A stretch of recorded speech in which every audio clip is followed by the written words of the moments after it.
السلام علیکم ورحمۃ اللہ۔ شرک کی ایک قسم یہ ہے کہ خدا کی جو صفات ہیں وہ اوروں میں بھی تسلیم کی جائیں۔ ان صفات میں سے ایک صفت غیب کا علم بھی ہے۔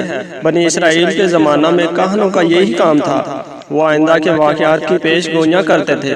عرب میں بھی کاہن یہی پیشہ کرتے تھے اور مختلف طریقوں سے پیش گوئیاں کیا کرتے تھے، کئی فعال سے، کچھ پانچ سے پھینک کر، اور کبھی یہ ظاہر کر کے کہ جنات ان کو غیب کا علم بتاتے ہیں۔ آپ صلی اللہ علیہ وسلم ان تمام عقائد کو نہایتی تاکید کے ساتھ مٹا دیا اور ان میں غیب کی تمام صورتیں باطل کی۔ غیب دانی کے مدعی کاہن جو عرب کی گلی گلی میں کچال بچھائے بیٹھے تھے اور بت خانوں میں خدائی کرتے تھے، ان کی ستوت خاک میں مل گئی، بت خانے ویران ہو گئے تو ان کے یہ پجاری بھی فنا ہو گئے۔ صحابہ کرام نے آ کر پوچھا، یا رسول اللہ صلی اللہ علیہ وسلم، ہم جاہلیت میں کاہنوں کے پاس جایا کرتے تھے، فرمایا اب نہ جایا کرو۔ عرض کی، ہم پرندوں سے فال لیا کرتے تھے، فرمایا یہ تمہارا وہم تھا، اس کے سبب اپنے ارادے سے باز نہ رہا کرو۔ بعض لوگوں کے سوال کے جواب میں فرمایا کاہن کچھ نہیں۔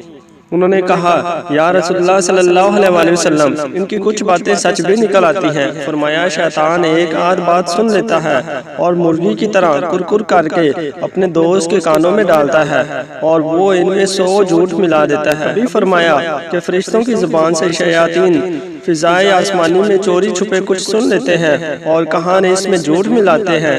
علم نجوم جس کے زور سے لوگ غیب کا حال معلوم کرتے تھے، اس کا سیکھنا بھی جادو کی طرح گناہ قرار دیا اور فرمایا جو کسی کاہن کے پاس جا کر اس کی باتوں کو سچ سمجھے، وہ محمد پر جو اس پر اترا ہے اس کا انکار کر دیتا ہے۔